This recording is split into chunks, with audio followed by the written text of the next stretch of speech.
Welcome to the rainforest.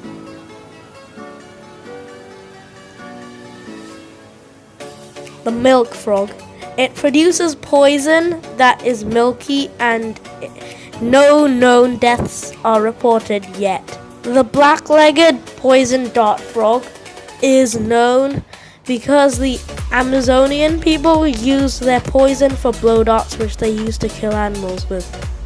The green and black poison dart frog poison is so lethal that one drop can make a human heart stop beating.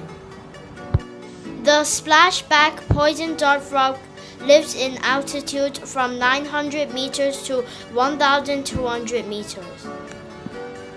The blue poison dart frog is known to carry their tadpoles and later drop them into the river where they could carry on with their life.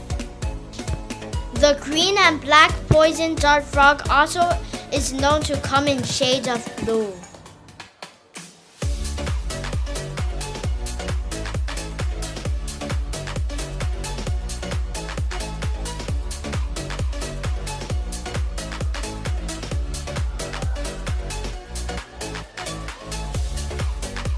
Here are some other animals of the rainforest, such as the green anaconda, the tarantula, and also some of the world's most cute cockroaches.